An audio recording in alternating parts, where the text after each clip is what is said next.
प्रभु राम देव भगवान अल्लाह खुदा ईश आदि नाम एक ही शक्ति के हैं। वो कैसा है, कहां है, कैसे मिलता है, किसने देखा है? ये प्रश्नवाचक चिन्ह पूर्ण रूप से हटाने के लिए अवश्य सुनिए जगत गुरु तत्वदर्शी संत रामपाल जी महाराज के अमृत वचन, सर्व पवित्र धर्मों के पवित्र शास्त्रों के आधार पर।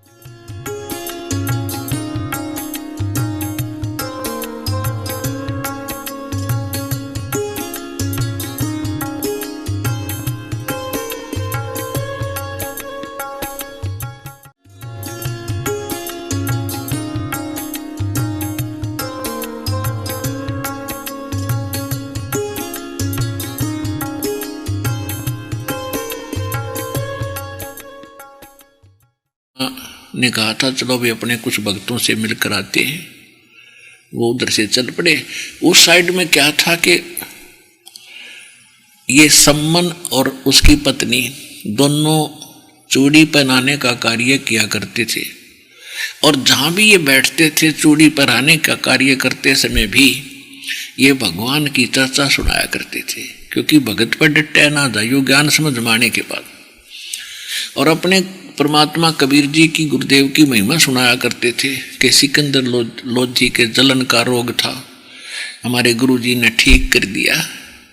सिकंदर लोधी ने स्वामी रामानंद जी की गर्दन काट दी थी, हमारे गुरुदेव जी ने जीवित कर दिया।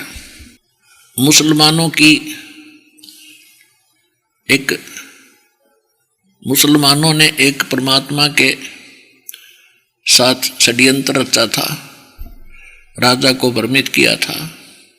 कबीर साहब के सामने एक गऊ काट दी थी और कबीर साहब ने वह जीवित कर दी। इस तरह की कथाएं सुनाया करते थे। नेकी बहनों में जाती थी, वो भी सुनाती थी, और सम्मन भी बहनों को चूड़ी पहनाते समय ये सब सुनाता रहता था। तो वो जो सुनते थी वो ऊपर से तो यश करती थी, पर अंदर से उनके मन में दोष रहता था कि तो पागल हो रही है, एक दानक न इतना बड़ा बतावे, एक जुलाहा है, वो क्या कर सकता है। और उनके मन में ये भी आता था कि यदि वो इतना शक्तिशाली है तो ये तुम्हारी क्या स्थिति है, कितने निर्धन हो, ये कितने निर्धन है, क्या तुम्हें इनको धन नहीं दे सकता, ये भोली भाली है, उसका फंसगी। तो वो औरतें उस नगर की न्यों सोचा करती रही। उस नगर में ज्यादा पैसे वाले व्यक्ति बहुत रहते थे, सेठ साहूकार ज्यादा थे, और जहां माया अधिक हो जाती है वहां भगवान की केवल औपचारिकता रह जाती है, अर्धे से चाह किसी को नहीं रहती। और जब तक इंसान गरीबी में रहता है भगवान घना याद आता है, भगत को तो और ज्यादा आता है। इसलिए परमात्मा अपने भगत को इसी स्थिति में रखना चाहता है जिससे उसको भगवान की भूल ना पड़े। तो उधर से वो सेव छोटा लड़का जो था अपने साथियों में खेला करता था बच्चों में, वो भी ये कथा सुनाया करते। तो वो बच्चे कहते थे कि तुम्हारे गुरुजी कभी तुम्हारे घर आए हैं? तो सेव कहता था कि नहीं।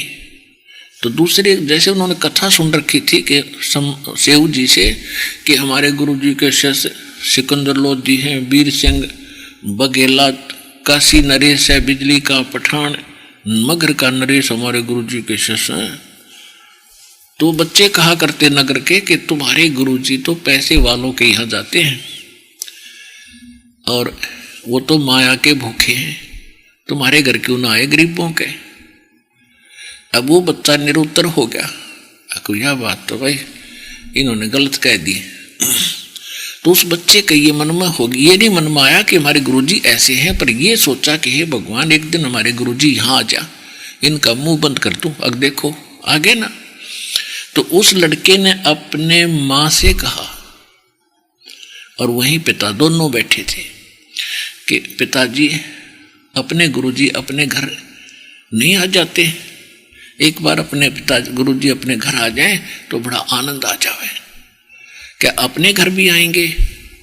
तो सम्मन और नेकी दोनों कहने लगे, बेटा क्या भगवान को, गुरुदेव को आप दूर मानते हो? हमेशा साथ रहते हैं। अगली वो बात तो आपकी सही है। ऐसे ऐसे बच्चे मेरे को ना कुछ उलाना दे रहे थे, मेरे को व्यंग कस रहे थे, और एक बार गुरुजी आ जाना बस फिर मैं उनका मुंह बंद कर दूं।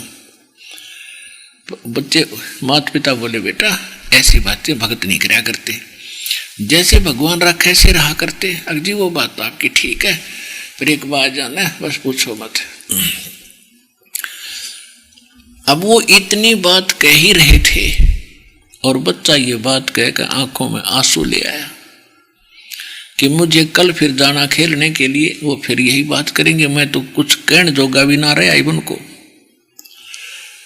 उधर से कहते पहुंचूंगा क्षण एक में, जहां जन से महिमा सुनू ता मैं गवन करंत, अरसो तो नगर निश्चिंत रहियो जहां मेरे प्यारे संत।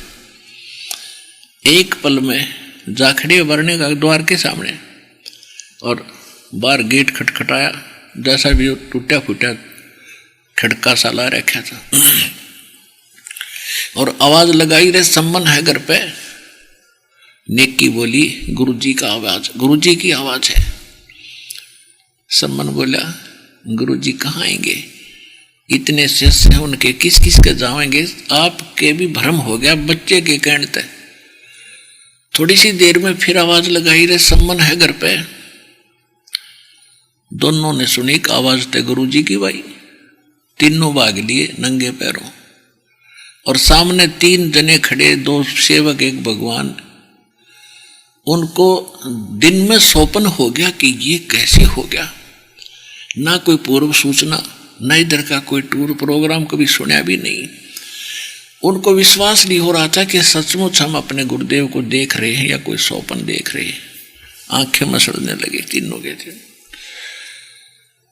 तब कमाल ने कहा कि गुरुदेव को अंदर ले चलोगे या यहीं ठडेसरी बना के रखोगे? अंदर तो ले चलो। तब उनका स्वप्न सा टूटा, और जाकर जैसे भी फटा पुराना कपड़े थे आसन दिया, भगवान बैठ के सम्मन चर्चा करने लग गया। घंटा 1.5 घंटा बातों में निकल गया। तो फिर सम्मन का याद आई रहा, ना पानी पूछा न आहार की पूछी, मैं अच्छा नालायक हूं। तो कहा भगवान भोजन की सुनाओ, अभी बनाएंगे, कुछ डट कर खाओगे? परमात्मा ने कहा भाई भूख लाग रही है सम्मन, रसोई तैयार करो। अब सम्मन गया अपनी पत्नी नेकी के पास, और नेकी से कहा कि खाना बनाओ जल्दी, गुरुजी को भोग लगी है, और पैदल चल कर आए हैं सभी 2 भक्त हैं और गुरुजी। अब नेकी कहने लगी कैसे भोजन बनाऊं, घर पे अन्न नहीं, एक दाना भी। सम्मन ने कहा कि कहीं से आप मांग लाओ, उधारा ले लो। नेकी कहने लगी आज कोई उधारा भी नहीं दे रहा मुझे। फिर सम्मन ने कहा कि ला तेरा चीर उतार के, ये साड़ी तेरा चीर यानी ओढ़ना जो ऊपर ओढ़ा करे न्यारा, इसको मैं गिरवा रखाता हूं। एक का था उसके पास ओढ़ना भी। तो वो कहने लगी कि मैं लेकर गई थी इसको गिरवी रखने के लिए, ऋण यानी उधारा कुछ लेने के लिए। ये थोड़ा सा फटा हुआ है, किसी ने रखा नहीं। अब सम्मन कलेजा पकड़ कर जमीन पर बैठ गया कि हे भगवान, आज पहली बार गुरुदेव आए मेरे इस नीच के घर पे, और आज मैं इनको आहार नहीं करा सकता। अपनी किस्मत को बुरी तरह कोस रहा था परमात्मा, इस पापी को ना जन्म देते तो अच्छा था, और आप आगे अब घर से भूखे जाएंगे। तब नेकी ने कहा कि ऐसे चिंता करने से बात नहीं बनेगी, आप ऐसे करो रात्रि में दोनों पिता पुत्र चोरी कर लाओ, कुछ आटा ले आओ, इतना ही लाना जितना इन तीनों गुरुदेव और भक्तों का काम चले, ज्यादा ना लाना।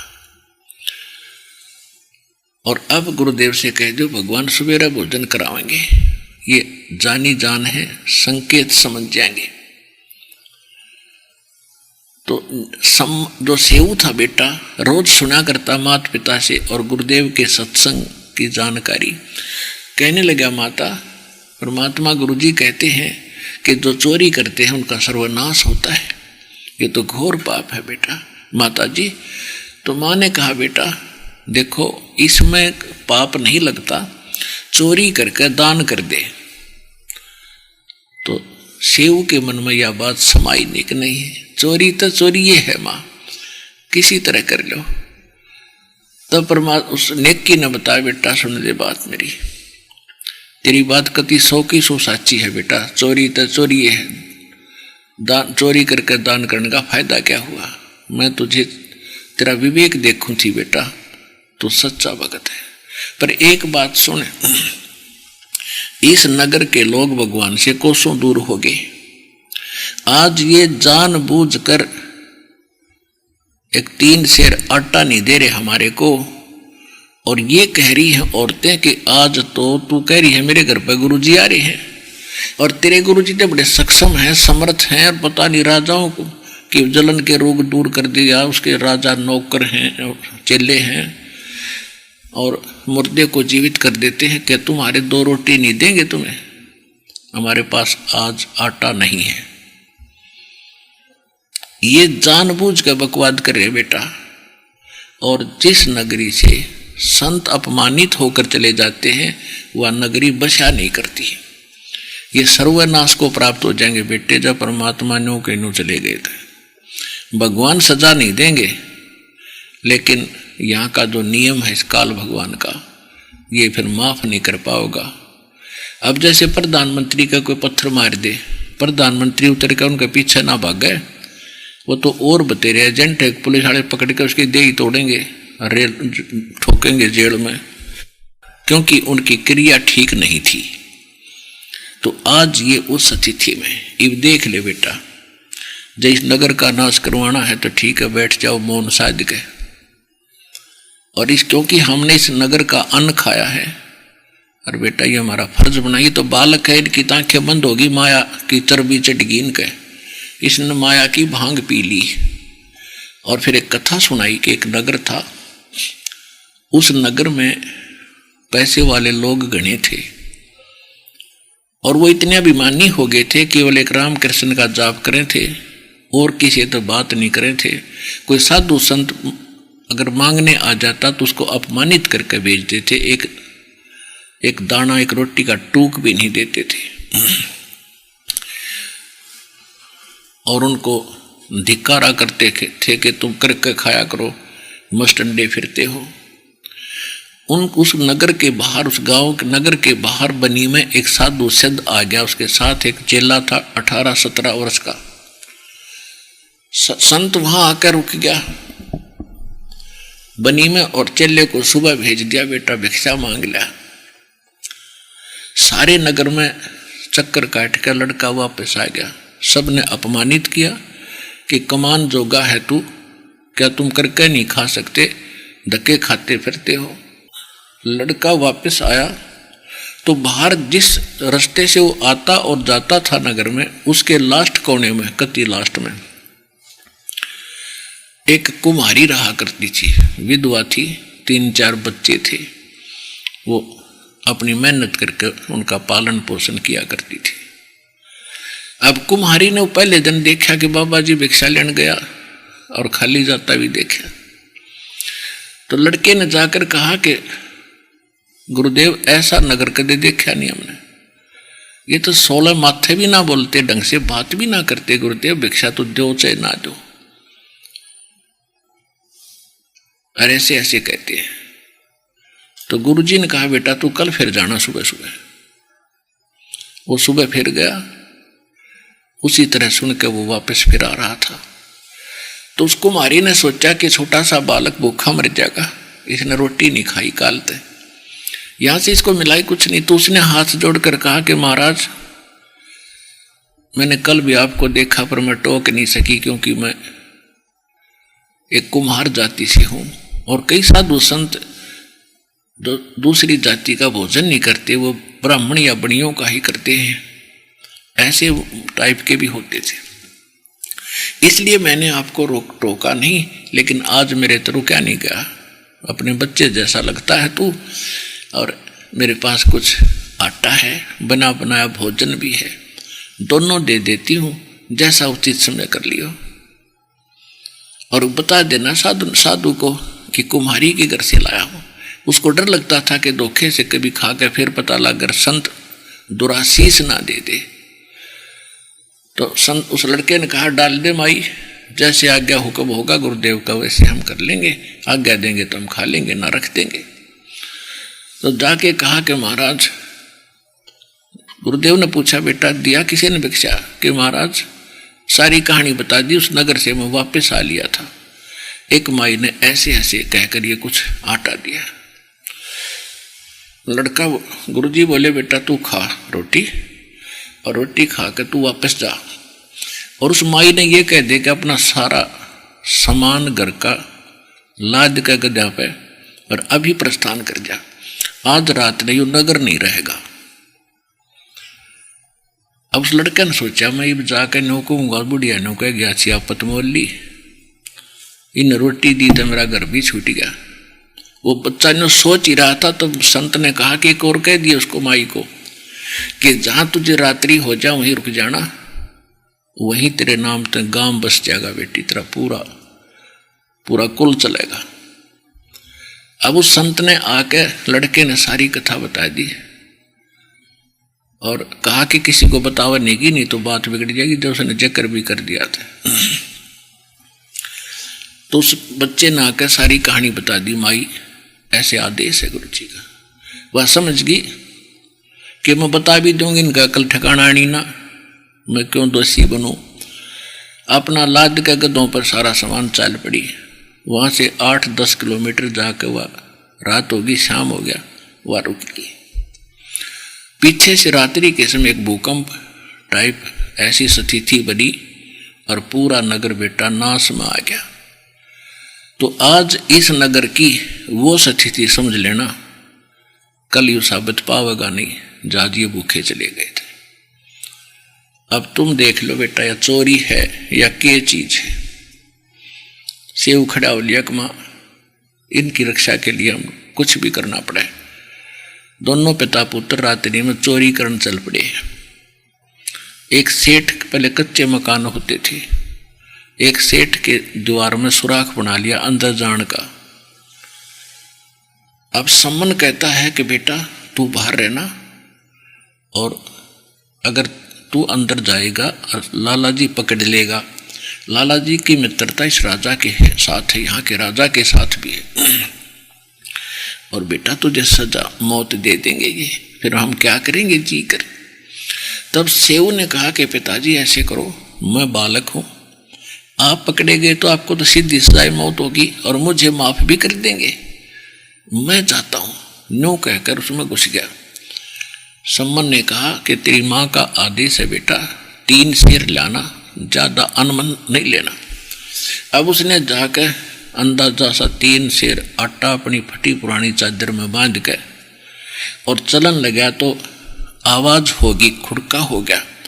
उस आवाज से सेठ वहीं सो रहा था उठ गया, और जो ही वो निकलने की चेष्टा करने लगा उसके पैर पकड़ के खींच लिया। तब तक उसने सेव ने वो आटा उस सुराख में बाहर फेंक दिया। पिताजी मैं पकड़ दिया सेठ ने, और आप ले जाओ और आटा बनवा रोटी खवा दियो गुरुदेव ने जाकर, वक्त से प्रस्थान करवा दियो, बात बिगड़ेगी आज तक। अब सेठ ने देखा, रे तुम भगत का डंडोरा पीटा करते हैं, न्यू क्या करते, बड़े भगत हो तुम, तो कथा सुनाते फिरते थे, आज थारी पोल पाट की। तब उसने कहा कि लाला जी हम चोर नहीं हैं, हमने कहीं मिल नहीं रहा था, आपका 3 शेर आटा हम वो वापस अवश्य करते, लेकिन आज मजबूरी थी हमारी, हमारे घर पर हमारे गुरुजी आए हुए थे और नगर से हमें आटा मिला नहीं, और नगर की रक्षा के लिए हमने ये करना पड़ गया। अब लाला जी का बुद्धि में बात कहाँ जावती, वो तो उसी कैटेगरी का था। अच्छा, अरे आज पता चला चोर ने क्यों मारे, चोर की मां न पकड़े, ये तुम्हारे गुरुजी कराते हैं आके चोरी। हो ले भाई, कल सारे गांव में बताऊंगा, सारे नगर को, और देखना तुम्हारे गुरुजी को यहाँ क्या करेंगे। वो आते हैं चोरी कराने तुम्हारे से। अब सेऊ ने सोचा ये और बात बिगड़ गई भाई, हमारे साथ तो जो बने हो सो बनती, पर यह और नाशकती बात बिगड़ गई। हे भगवान, हे परमात्मा, अब क्यों कैसी बात बनेगी? अन्न रोटी कर खाना खिला नहीं सके, ये आपत्ति और मोल दे दी अपने गुरुदेव को फ्री में। उधर से जब नेकी के पास सम्मन आटा लेकर गया, नेकी ने पूछा कि बेटा कहाँ है?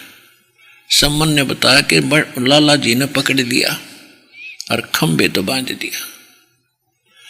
नेकी बड़ी समझदार थी, उसको मालूम था कि सुबेरे लड़का तो पहचान में आ ही लिया, और सुबह तो पहले आ लेंगे पुलिस वाले, परमात्मा ने पकड़ के ले जाएंगे गुरुदेव ने और इन संतों को, और वह बात बिगड़ गई। उसने कहा एक काम करे, तुम जाके लड़के से बात करने का बहाना करके एक सिर बार निकलवा के और उसका कर्द से सिर काट के और उठा लिया। फिर लाला जी डरका मारा, 302 के केस से डर के उस लड़के को कहीं बाहर फेंका होगा, तो फिर उसने उठा लेंगे और फिर वो जिक्र नहीं करेगा कितने भी।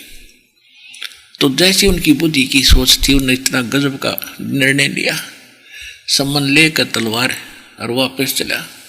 उधर से लड़के के मन में ये बात थी कि परमात्मा, मेरा पिताजी मेरा गर्दन काट ले, और लाला जी फिर इस लाश ने कि तलवार फेंका होगा कि तो छुपा का होगा, और यूं जिक्र भी नहीं करेगा।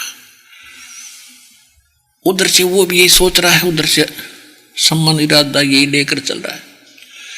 तो सम्मन ने कहा एक बार के बेटा से, कल तो आप और हम मिल नहीं सकेंगे, क्योंकि ना जाने कल क्या सजा आपको देंगे और ये मुझे भी दे सकते हैं। तो दो बात तेरे कान में गुप्त कहना चाहता हूं बेटा, एक बार मेरे से बात कर ले।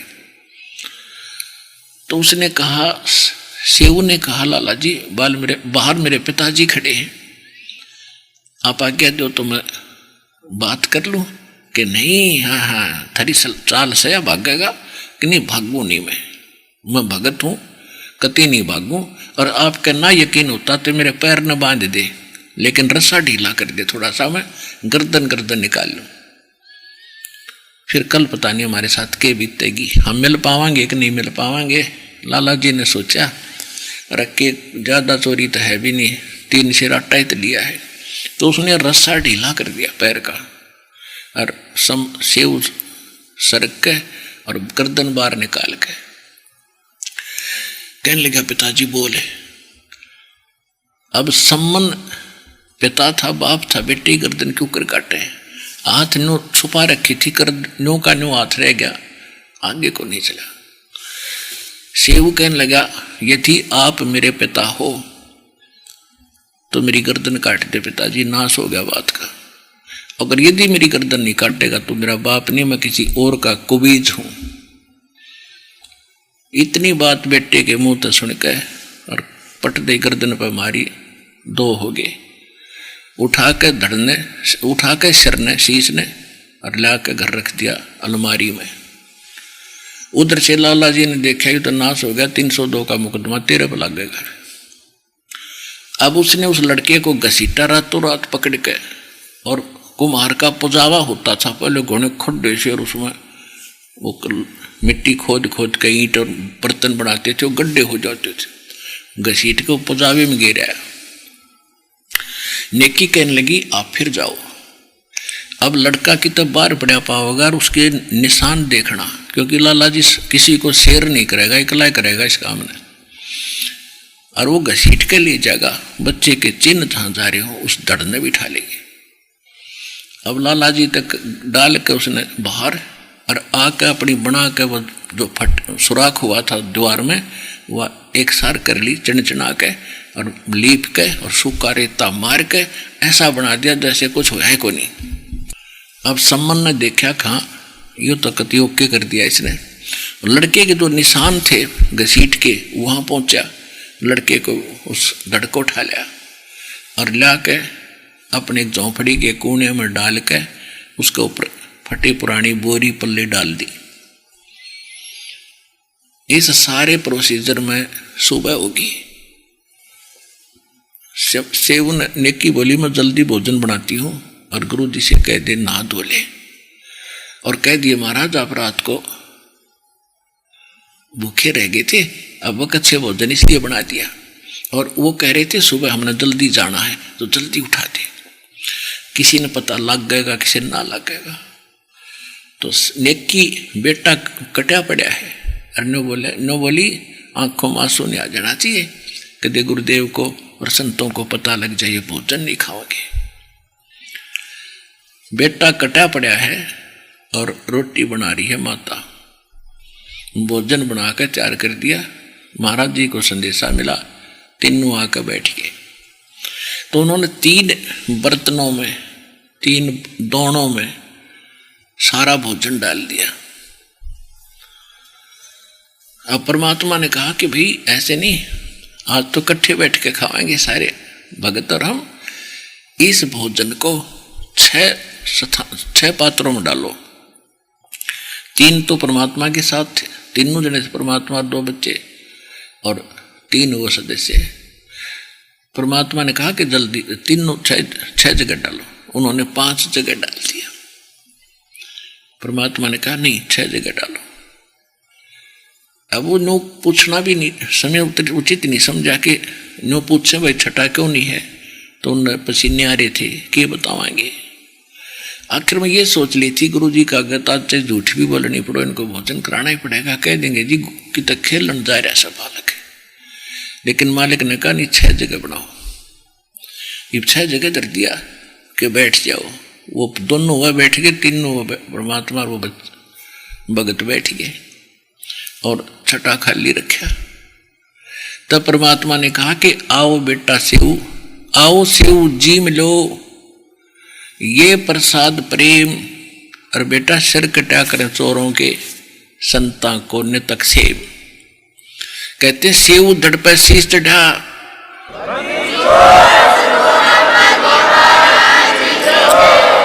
सेऊ धड़ पर शीश चढ़ा, अपने आप अलमारी से उठ कर सिर और उस धड़ के ऊपर लग गया। सेऊ धड़ पर शीश चढ़ा, वो आ बैठा पंगत मां, और नहीं निशानी गर्दन पे यो ओ सेऊ ना। मात पिता ने कलर हटा हटा के देखे, निशान भी कोई ना। बोलो सतगुरुदेव कबीर भगवान की जय हो।